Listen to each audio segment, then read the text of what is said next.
we think about culture and leadership, how would you define the kind of environment you want to create? Love that. And it aligns really nicely with Octopus. The environment that we're trying to create are where people can be their authentic selves, where we're aiming for the greater good, where we're doing the right thing for our teams, for our customers, for our people, where we have a really high trust environment. So less process and policy, more high trust environment, and just really focusing on what matters the most. The thing I really stood out for me when I first met Paul, our CEO, was just how real and authentic the business is. And I think that's what I love about what we bring into how we help leadership thrive in Octopus. So shifting gears now to your team, talking more about sort of the culture and growth aspects of where you guys fit. What does the people and culture team focus on, say, a day-to-day basis at Octopus Deploy? What are some of the things that fall under your responsibilities? So our people team is small but mighty. And we cover a global remit, so it gets complex very, very fast. And we have an incredible set of people operations dealing with all systems and processes and onboarding and tools and so on. We have an incredible talent acquisition team that bring in the majority of talent around the world for our company, and they do a phenomenal job at doing that. One of the best I've ever seen, by the way. And Oh, then we wow. do a yeah, absolutely. Then we do a lot of work around leadership development, around helping our managers get stronger, around culture, leadership team effectiveness, lots and lots of learning in there as well. So we run the full gambit. Yeah, we talked a little bit about the lead event that was in Brisbane recently, and some of the things that we do around those sorts of aspects. And it was interesting to kind of share those details. We're very transparent as a company, at least from what I've found. And that also applies into initiatives like pay transparency. So why is that so important to your team, and how has it impacted the organization as a whole? The transparency piece is really, really strong in Octopus, whether it's from the way our ELT and how they're shaping their thinking around strategy and mission and so on, or as you say, all the way down to the way we formulate policies. For example, instead of just writing a policy and implementing it, often we will go out and gather a lot of opinion. How does this feel? How does this land? Does the language feel right for us? Often from our senior leaders as well as our broader manager and leader population as well. So lots of ownership into the things that we're building, and definitely a high expectation that we are really transparent. So a good example of that is our pay transparency. Everyone is paid equally for the work that they do, irrespective of where, gender and other things that can fall through the cracks, to the degree where we publish our methodology, we publish all of our pay points so people know how their career can progress from a compensation perspective, all the way down through the base data underneath all that we use for salary benchmarking. That's all fully available for our people as well. Simply by sharing, here's the art and the science of what we do, and here's the trade-offs, some of the trade-offs we have to make in our thinking, what's perfect and what's not. Majority of instances, our employees really, really appreciate that. And sometimes they'll say, actually, I think there's an error that's been made, and that's beautiful because then we can go back and fix it. An area that's often cited to me, especially by folks who have recently joined the company, is the Octopus Handbook, which often cites a lot of the policies that you're referring to. In many ways, I think the handbook is a great sort of flag in the sand of what we stand for. And that speaks to the transparency aspect of it. So I would imagine you guys are big, big advocates or champions of the handbook as a whole. Absolutely. We hear it time and time again through our recruitment processes. Individuals outside of the company get a really strong feeling for what the company might be like, our rituals, our rhythms, how things work, what we care about, what are the do's and don'ts in the gray area. And they really value that because it makes the company feel a bit more tangible that they're choosing to join. And then pleasingly, when they do land inside Octopus, they'll often comment, actually, the majority of the time, it does feel like that. That is the lived experience of what they have. Talking about hiring, we're growing pretty quick. We're well over 300 people now. And it seems to me like it was just a few years ago when I joined, we were like 50, 40 people. With that growth, obviously, there's a need to maintain sort of cultural consistency. You don't want to grow too much and then lose your values. So this is obviously along what you guys cover on the people and culture side. But as a company scales, and I would imagine a lot of folks in your position care about this a lot, but as your company scales and grows, how, and you become more distributed, how do you maintain that cultural consistency across the organization? Yeah, I think that is really top of mind, especially for our senior leaders. How we protect and strengthen the culture that we love and that we joined for, but also it serves us as we scale. And maybe a couple of examples of where that's come up recently.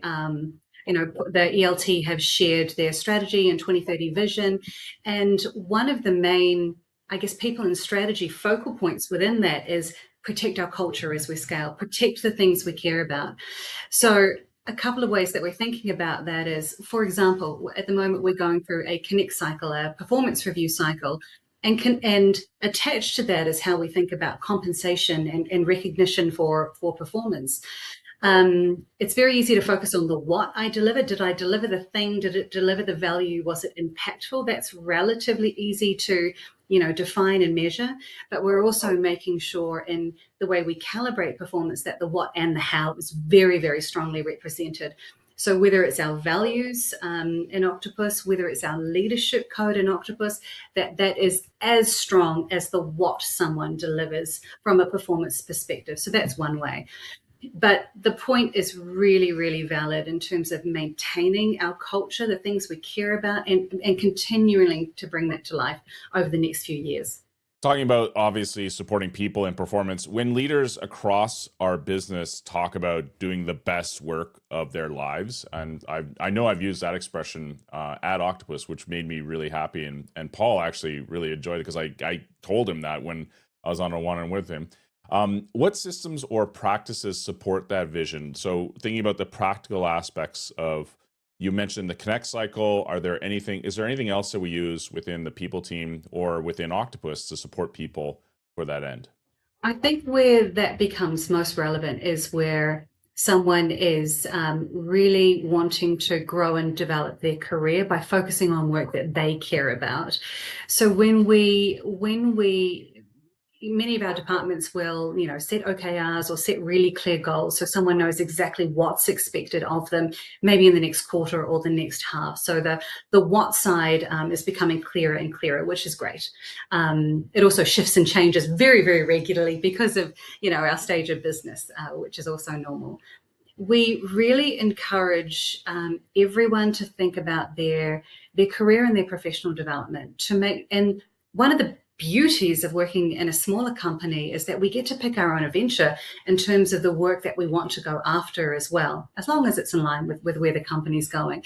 And I think that's one of the exciting things. So career development isn't just, I'm going to go do that role, then I'm going to go do that role. It's how can I find a real need that the company has that also coincides with what the work that I care about doing. So for example, in my world, maybe it is our senior leaders helping our senior leaders to become more ingrained in the company and more influential and more, involved in our various rhythms. That's in line with what I want to do. It's something I care about, but it's also really helpful for the business as well. So career development, growth development, and choosing to take hold of stuff that helps us to do the best work of our lives. I like that expression, choose your own adventure. It reminds me of the books of the 80s that I used to read when you would flip through. I would always flip to the end and find out what was the best choice. So No, maybe I stop cheated a little bit. it. Yes. Well, you've got them on Netflix now as well. You can choose your own Yes, that's adventure, right. I've noticed. Yes, that's awesome. So thinking about your team and thinking about the type of people that you hire, for example, what do you look for in someone who's joining your team at Octopus? What's the mindset that matters most? Yeah. And in the people team, we're so involved in the business. We partner with every single people manager. We're involved in all of the learning, all of the rhythms, all of the different initiatives that come together. So we really touch the business in a very, very broad and deep way. So if I think about the last couple of incredible Octonauts that we hired into the people team, what really stands out for me is decent human beings, just utterly decent human beings, incredible sense of values that do actually really line up with what Octopus cares about as well. but people that are incredibly smart. They have their domain expertise. That expertise we do buy into the company for sure. But also have a really curious interest in the business, because everything we do has to be grounded in commercial reality. Everything we do has to help the business get stronger and grow, and the people get stronger and grow. So it's commercial, it's values, it's decent human beings. And given the size and maturity of where we are as a business, and maybe this is the nuance piece for our people team, is the need to be able to navigate what this leader needs and how they need it versus this leader and how they need it. Because we're still of a size, which is amazing, that everyone cares incredibly about the company and its success, that we want to make sure those voices are heard, that those leaders are heard. And then we're designing initiatives that finds a line through all of those different opinions as well. That's maybe the nuance piece for our team. What are some of the trends that you see in the people and culture aspects that excite you the most right now, especially in a remote first global company? Yeah, and that's of course in the lens with growing AI across the planet as well. So here's what we know for sure. There's a lot of things that we don't know because the world is just changing so fast. So there's kind of the octopus lens, and then there's the broader market lens. The things that we know will remain effective: growing strong leaders and being human first. We know that will always be the goodness, the essence of what we bring to any single role. Our leaders and our managers, and the culture that we're growing. Outside of that, for Octopus, it's around how do we focus on the things that enable growth. Strip out the stuff that doesn't. There's a whole bunch of things we'd love to do. Sometimes it feels too much. So stripping that out, bringing in the things that are right for this moment in time, and then we bring the next thing that's right for that moment in time. So timing is really important. The humanity is the piece, the connections, the ability to collaborate, the ability to have empathy, the ability to help a human navigate the very complex emotions that come up in the work environment. That's the piece that will remain true.